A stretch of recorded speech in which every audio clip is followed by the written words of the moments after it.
Welcome once again to Lehto's Law. Here's Steve Lehto. It seems about once a year I do a video about somebody who makes a gesture with their hand towards a police officer. Not a threatening gesture, more of a commentary about the person disagreeing with the police officer. And about once a year we hear about somebody being arrested or ticketed for doing that.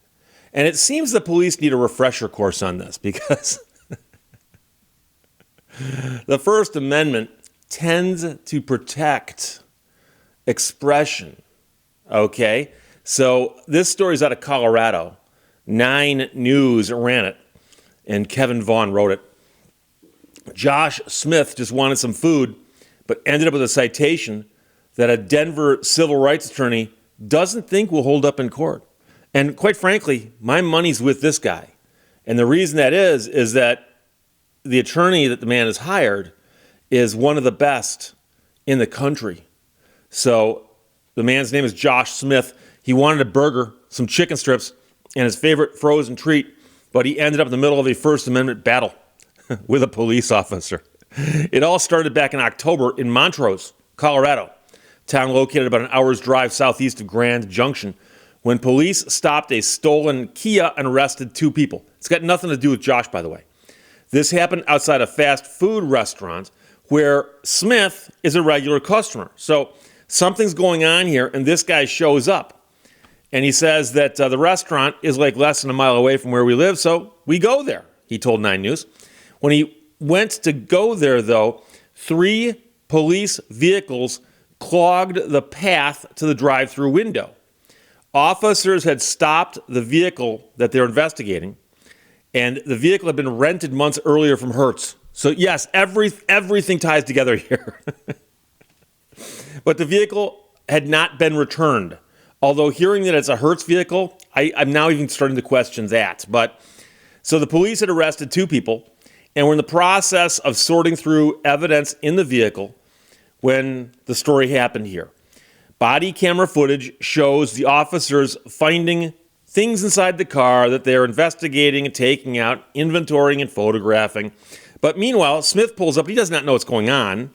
He only knows he wants to get the food. And so when he got there, all he saw were 3 police vehicles in his path to try to get to the menu board and get through the drive-thru. He said, I could barely squeeze through to get into the drive-thru. I rolled my window down and I yelled. What he yelled was, move your, and he used the S word, out of the way. And then he called them D-heads, okay? Now, that was captured on 2 different officers' body cameras. One of them actually laughed as she repeated this man's words. Moments later, a sergeant walked to the drive-thru lane where the man was waiting to order. And he said, quit yelling or you're going to get a citation. Understood?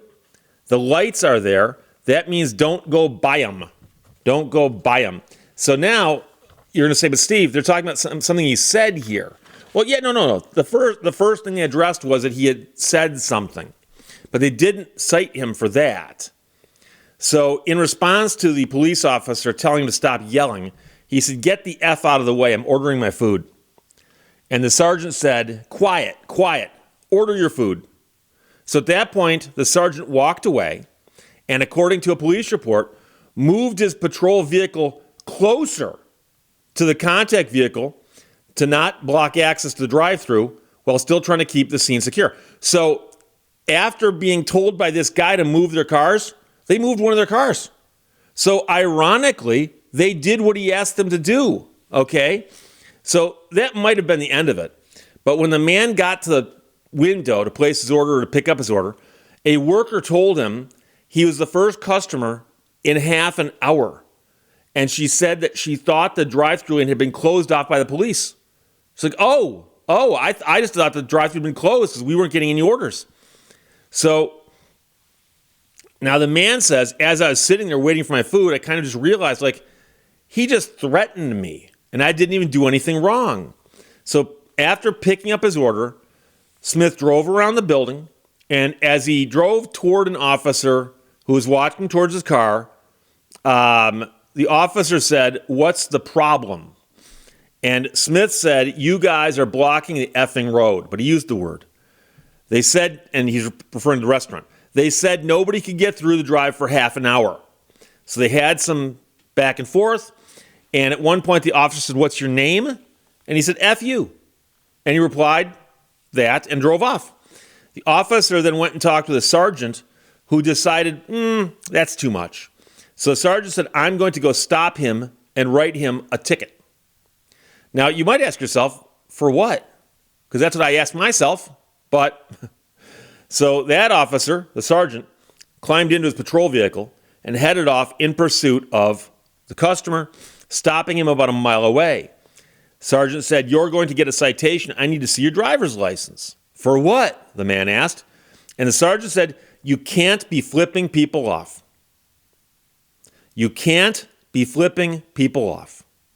So the implication is there's apparently a law in Colorado that says it is illegal to flip somebody off. A short time later, sergeant returned with a ticket for disorderly conduct, specifically said for making an obscene gesture.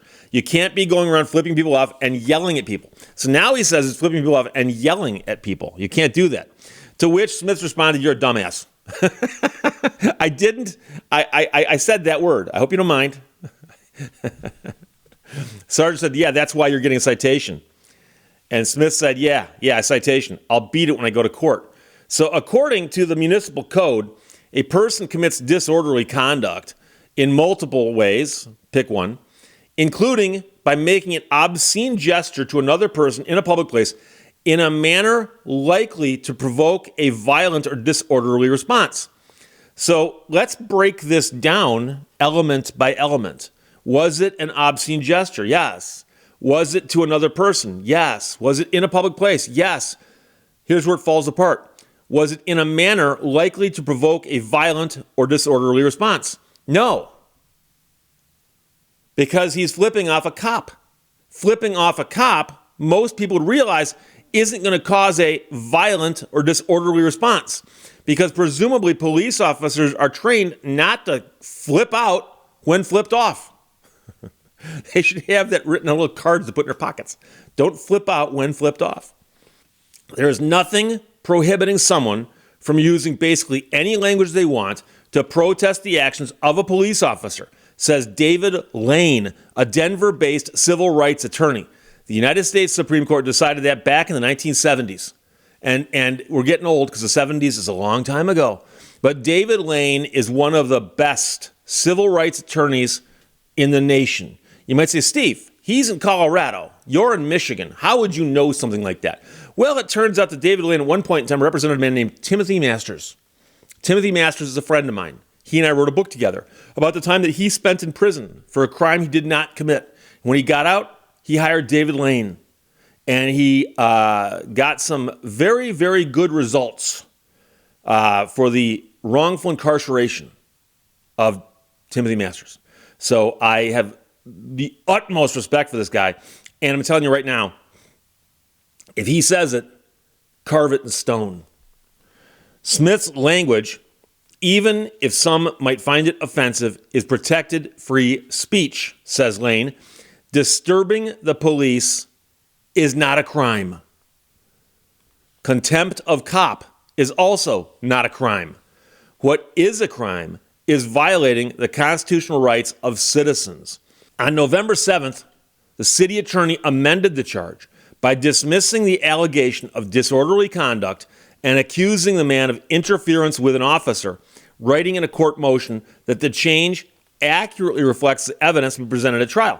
The city's ordinance defines interfering with an officer as using or threatening to use violence, force, or physical interference or obstacle to obstruct, impair, or hinder the enforcement of the law or preservation of the peace by a peace officer. So they're saying that now he must have used or threatened to use violence, force, or physical interference or obstacle to do those things. And again, he exchanged words as he drove by. And remember, one of those occasions, the officer came to him. He didn't go to the officer. And so the use or threat to use violence is, I think, what will be lacking there. Lane said the charge conflicts with numerous court rulings.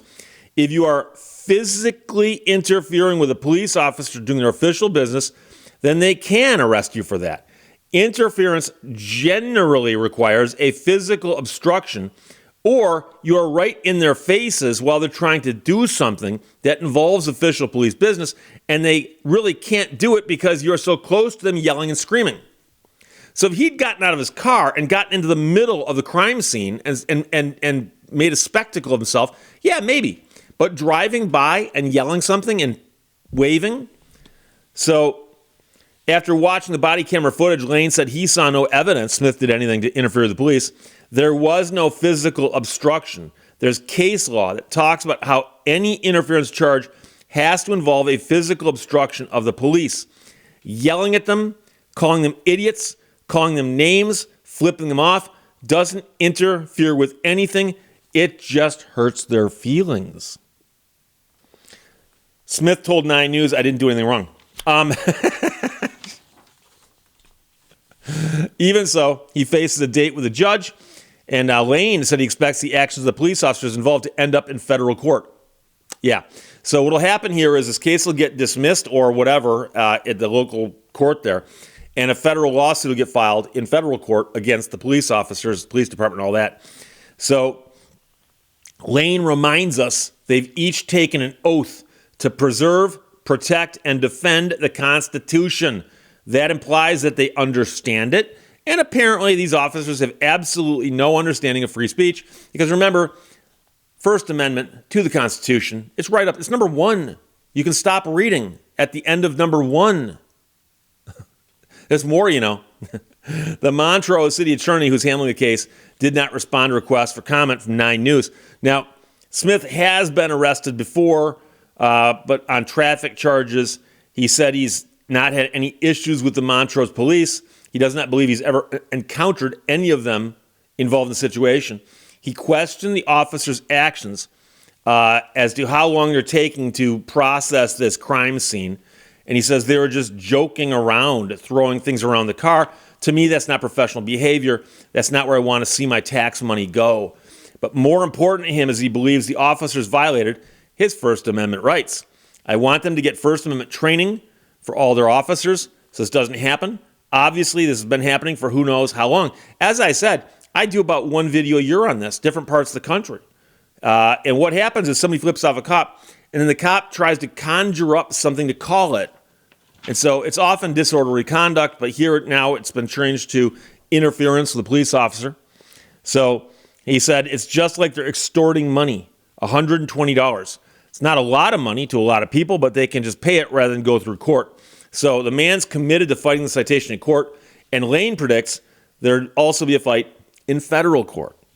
These cops are going to end up in federal court explaining to a federal judge why they don't understand the Constitution. Again, that's Lane speaking. Lane filed a motion to dismiss the charge. He said the city attorney then told him he would dismiss the charges if Smith agreed not to file a civil lawsuit, to which Lane said that is an unethical offer and rejected it. So now the man is due in the municipal court shortly, and when he gets there, we'll see what happens. But I like his chances, and like I said, the story's pretty clear what happened.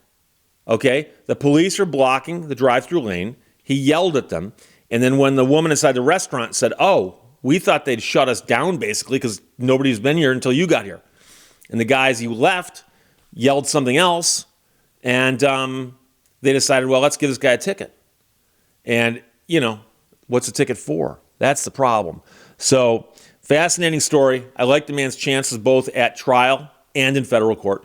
And by the way, if he loses at trial, you take it up on appeal. This is this is a no-brainer, right? So 9 News ran the story. Kevin Vaughn wrote it. Colorado man challenging officer's citation over a drive-through dispute, at which the man at the center of the story did, in fact, wave one of these fingers towards the cop and say a few things. But again, it's all protected speech. Questions or comments, put them below. Otherwise, talk to you later. Bye-bye. Thank you for watching Lehto's Law. The wages of sin are death, but by the time taxes are taken out, it's just sort of a tired feeling.